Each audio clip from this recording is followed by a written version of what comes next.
Welcome. So we're going to talk a little bit more about cinema history today.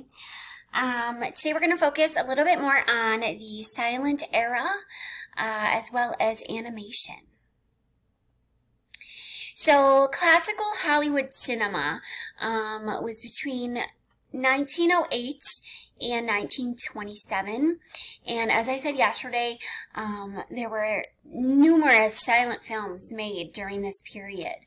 And the classical Hollywood cinema is basically the traditional studio-based style of making silent as well as sound motion pictures.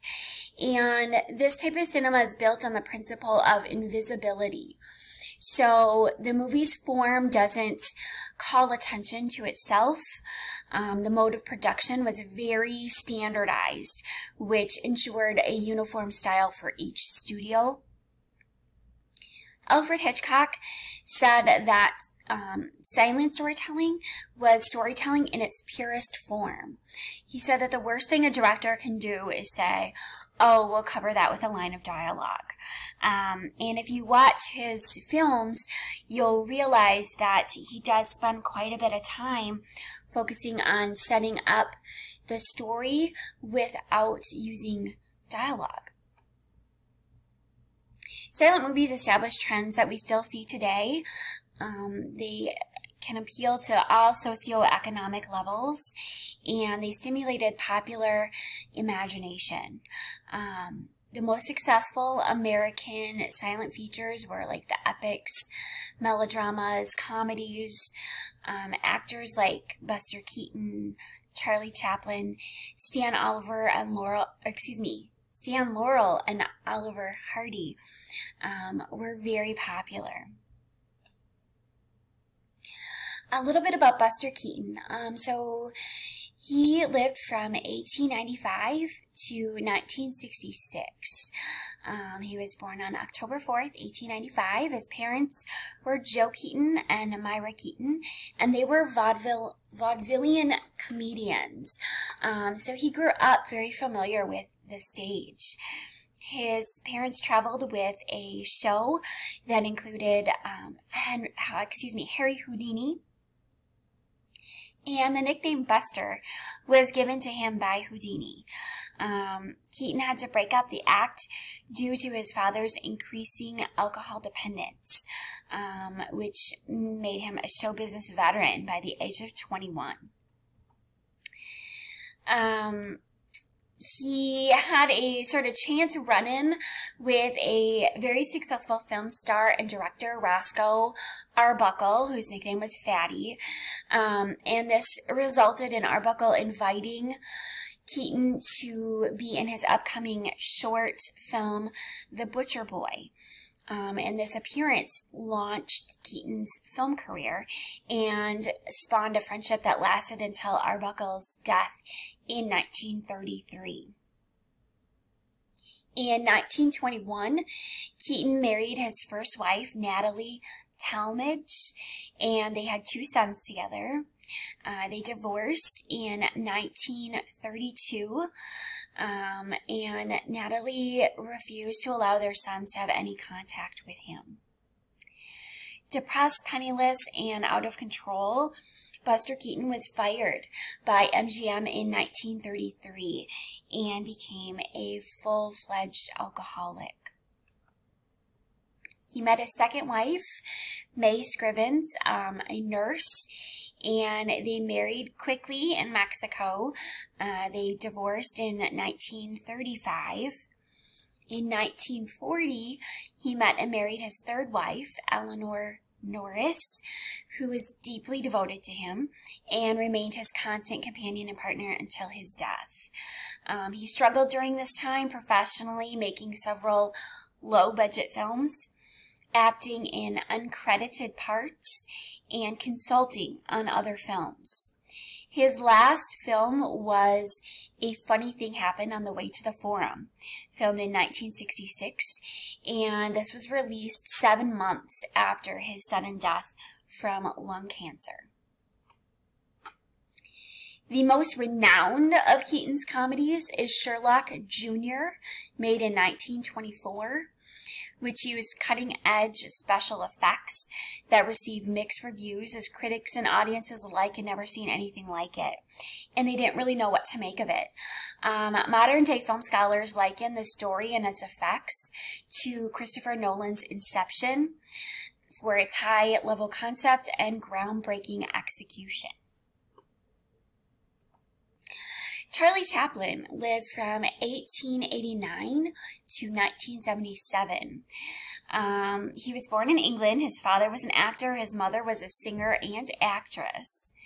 His father died when he was 10 years old, and his mother became very ill, leaving Charlie and his brother Spencer to fend for themselves. At the age of 12, Charlie Chaplin started a career in vaudeville, and that actually took him to America. He was a hit, and in 1912, he was actually offered a movie contract.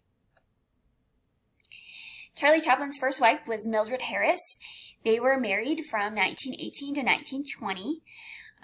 They had only one child who lived for 3 days.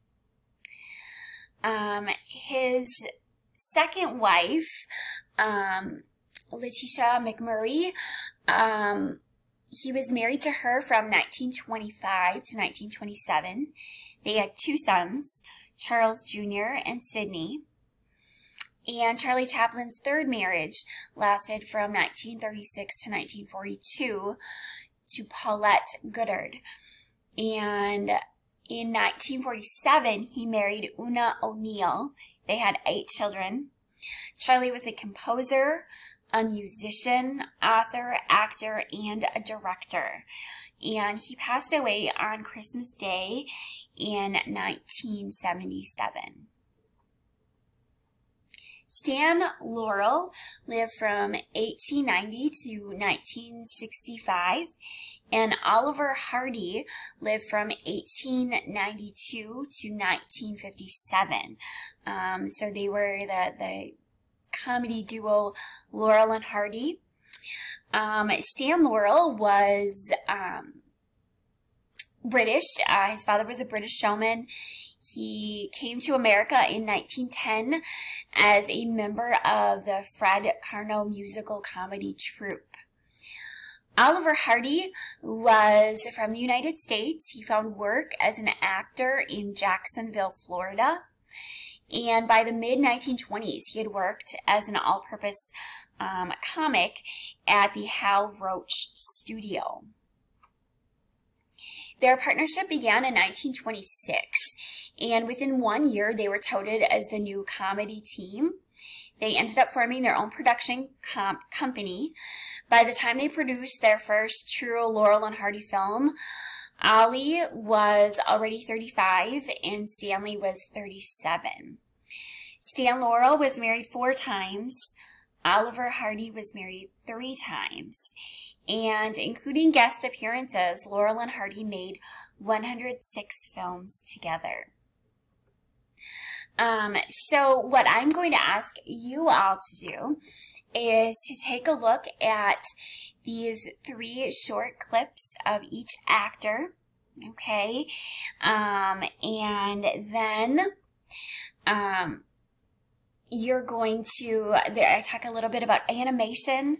Otto Messmer created Felix the Cat, located there on the top right-hand side. Walt Disney created Mickey Mouse, which you all should recognize. And then Max and Dave Fleischer created Betty Boop, located there in the bottom right.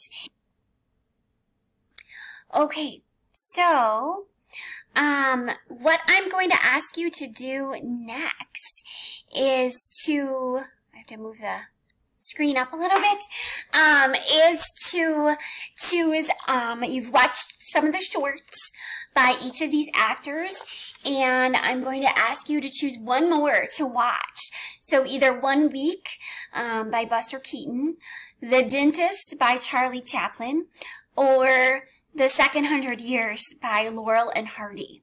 So you'll watch one of those, and then you're going to choose one of these cartoons to watch. So either Felix the Cat, All Puzzled, Mickey Mouse, Steamboat Willie, or Betty Boop, A Little Soap and Water.